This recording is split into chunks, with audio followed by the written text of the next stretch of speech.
Hey everyone, this is Tim from YourSix Studios. Today in this video, I'm going to show you how to set a timer on your PlayStation 5 for it to automatically enter rest mode. So let's go ahead and jump into the video right now. Now it's very easy to set this timer. So if we go to the home screen here and then go up to settings and select this, go on down to system, then go to power saving. Go to the right and go to set time until PS5 enters rest mode. Set how long your PS5 can stay inactive before it automatically enters rest mode.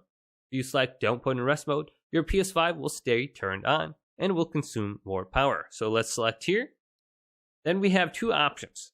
During media playback, so I have mine set to after 4 hours. So if I don't press anything on my controller, etc. for 4 hours, my PlayStation 5 will enter rest mode. So the typical movie is about 2 hours long, so I like to set it around 4 hours. Maybe 3 hours would work as well.